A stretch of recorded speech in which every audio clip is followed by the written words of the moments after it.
The Lagos sun beat down, but my heart felt like it was floating.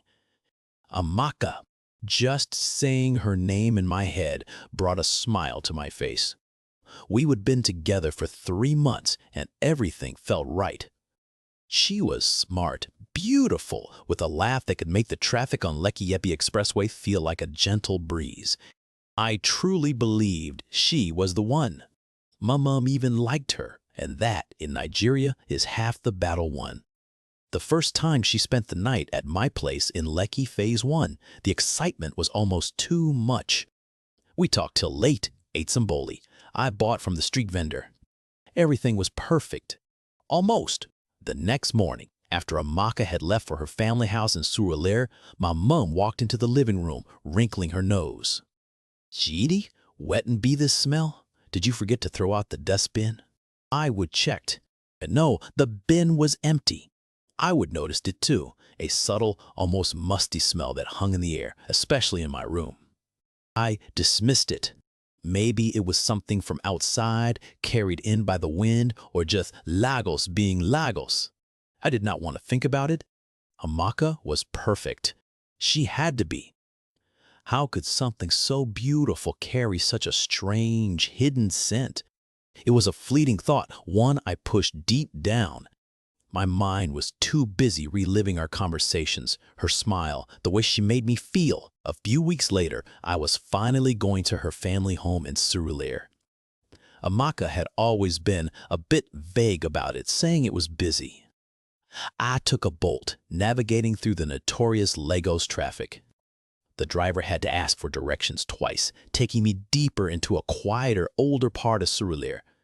When we pulled up, my stomach dropped a little.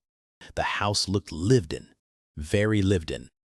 There were 3 dogs barking excitedly, their fur everywhere.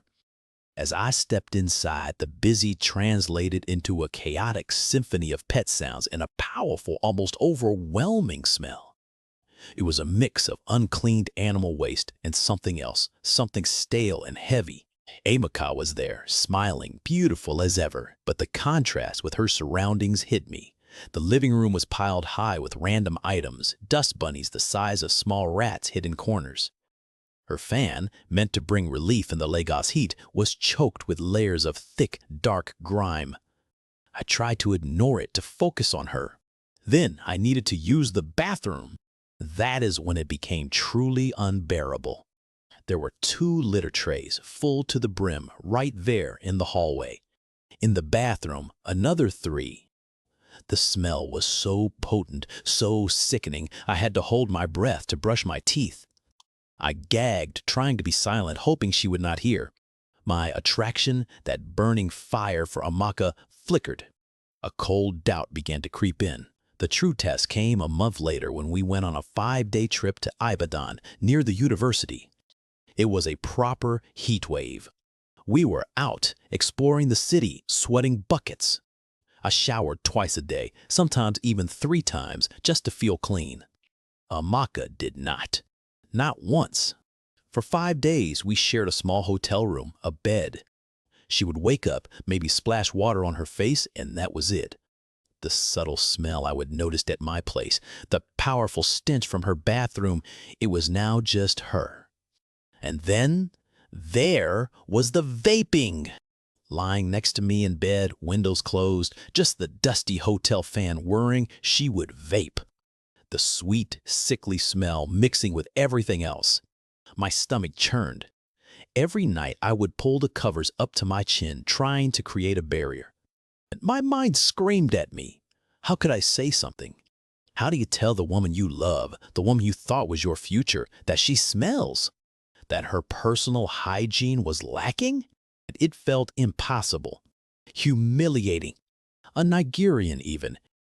We are taught to be respectful, to avoid direct confrontation, especially on sensitive issues. I saw her beautiful face, her kind eyes, and the words just died in my throat. But with every passing hour, my physical attraction withered. It was not about love anymore, but about a primal, guttural discomfort. On day 3, she texted me from across the bed. "I love you, Chidi." My heart sank. I knew with a crushing certainty that I could not say it back. By day 5, I could not take it anymore. I told Amaka I was homesick, desperate to get back to Lagos. She was confused, but I insisted. The ride back in the boat was quiet, filled with my guilt and her silent puzzlement. Back in Lekki, everything felt sharper, cleaner, but the memory of those 5 days, the smells, the dust, the untouched shower, clung to me like a shadow. Our relationship limped on for a few more weeks. I tried, I really did. I would suggest we go out more, that we meet at my place. But every time she came over, the smell would return, faint at first, then stronger. Every embrace felt forced, every kiss a little less real. The invisible wall between us grew taller. The breakup was not about hygiene, not officially. I used the classic "we want different things" line, peppered with "I need to focus on my career." She cried. I felt like a monster. But how do you explain such a deeply personal, sensitive issue without crushing someone is spirit? I could not. I simply could not. It has been months now. I see her sometimes on social media, still beautiful, still vibrant. I often wonder if she ever connected the dots, if she ever understood why I pulled away. It is a painful lesson, this one, that sometimes attraction is not just about what you see, but what you smell, what you feel, what you silently endure. And that love, no matter how strong, can sometimes be suffocated by the smallest, unspoken things. It taught me that genuine connection goes beyond the surface, and sometimes the hardest truths are the ones we can never articulate.